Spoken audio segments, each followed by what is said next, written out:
Welcome to movie brand. മലയാളികളുടെ എക്കാലത്തെയും പ്രിയപ്പെട്ട നടിയാണ് മഞ്ജു വാര്യർ. ഏതുതരം കഥാപാത്രങ്ങളും തന്നിൽ ഭദ്രമാണെന്ന് തെളിയിച്ച മഞ്ജു മലയാളികളുടെ സ്വന്തം ലേഡി സൂപ്പർ സ്റ്റാർ ആണ്. മഞ്ജുവിന്റെ അഭിനയത്തിന് മുന്നിൽ അമ്പരം നിന്ന് പോയതിനെക്കുറിച്ച് സംവിധായകരെല്ലാം തുറന്നു പറഞ്ഞിട്ടുമുണ്ട്.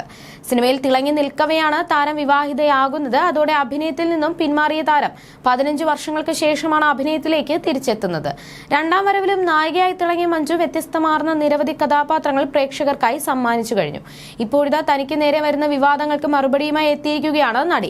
മഞ്ജുവിന്റെ വാക്കുകൾ ഇങ്ങനെയായിരുന്നു: ആളുകൾ കരുതുന്നത് ഞാൻ ഡിപ്ലോമാറ്റിക് ആണെന്നോ ഉത്തരം പറയാൻ മടിക്കുന്നു എന്നോ ആണ്. പക്ഷേ അതല്ല സത്യം. ഫേവറേറ്റ് ആയ ഒരാളെ തിരഞ്ഞെടുത്താൽ ഞാൻ എന്നോട് നുണ പറയുകയാണെന്ന് തോന്നും.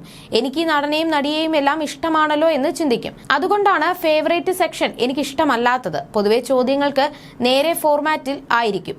ഈ ആക്ടറുടെ കൂടെയുള്ള മറക്കാനാകാത്ത അനുഭവം എന്നൊക്കെ. അതൊരു ഇന്റർവ്യൂവിലല്ല, ഒരു സിനിമയുടെ പ്രൊമോഷന് 20-25 ഇന്റർവ്യൂകളിൽ സംസാരിക്കേണ്ടി വരുമെന്നും മഞ്ജു വാര്യർ വ്യക്തമാക്കി. എന്താണ് തനിക്ക് തോന്നുന്നതെന്ന് വാക്കുകളിലൂടെ കൃത്യമായി പറയാൻ സാധിക്കാറില്ലെന്നും മഞ്ജു വ്യക്തമാക്കി. അതേസമയം സിനിമകളുടെ പ്രൊമോഷൻ തന്റെ ഉത്തരവാദിത്വമാണെന്നും മഞ്ജു വാര്യർ വ്യക്തമാക്കി. അതേസമയം ഹേമ കമ്മിറ്റി റിപ്പോർട്ട് പുറത്തു വന്നതോടെയും മഞ്ജുവിനെതിരെ വിമർശനങ്ങൾ നടക്കുകയാണ്. WCC രൂപീകരണത്തിന് മുൻപ് നിരവധി അവസരങ്ങൾ ലഭിച്ച ഒരു നടിക്ക് WCC അംഗമായ ശേഷം അവസരങ്ങൾ ഇല്ലാതായെന്നും റിപ്പോർട്ടിൽ പറയുന്നു. മാത്രമല്ല WCC സ്ഥാപക അംഗമായ ഒരേയൊരു അംഗത്തിന് മാത്രം കൈനിറയെ നിരവധി അവസരങ്ങൾ ലഭിക്കുന്നുണ്ടെന്നും റിപ്പോർട്ട് പറയുന്നു. ഇവർ മാത്രമാണ് സിനിമാ രംഗത്ത് സ്ത്രീകൾക്ക് പ്രശ്നമില്ലെന്ന് ആവർത്തിച്ച് പറഞ്ഞത്. സിനിമാ രംഗത്ത് സ്ത്രീകൾക്കെതിരെ അതിക്രമം നടന്നത് താൻ കേട്ടിട്ട് പോലുമില്ലെന്നാണ് ഈ നടി പറഞ്ഞത്. എന്നാൽ അത് സത്യമല്ല. തെളിവുകൾ പരിശോധിക്കേണ്ടി വന്നാൽ ഇൻഡസ്ട്രിയിലെ പുരുഷന്മാർക്കെതിരെ ഈ നടി മനഃപൂർവ്വം സംസാരിക്കാതിരിക്കുകയാണ്.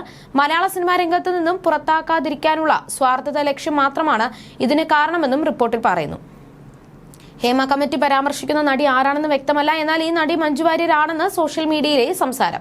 മഞ്ജു വാര്യർക്ക് മാത്രമാണ് തുടരെ സിനിമയിൽ അവസരം ലഭിക്കുന്നത്. മലയാള സിനിമയിൽ സജീവമായി നിൽക്കുന്നത് മഞ്ജു വാര്യർ മാത്രമാണ്. മറ്റുള്ളവർക്കാർക്കും മഞ്ജുവിനോളം അവസരങ്ങൾ ലഭിക്കുന്നില്ല എന്നും ഇവർ ചൂണ്ടിക്കാട്ടുന്നു.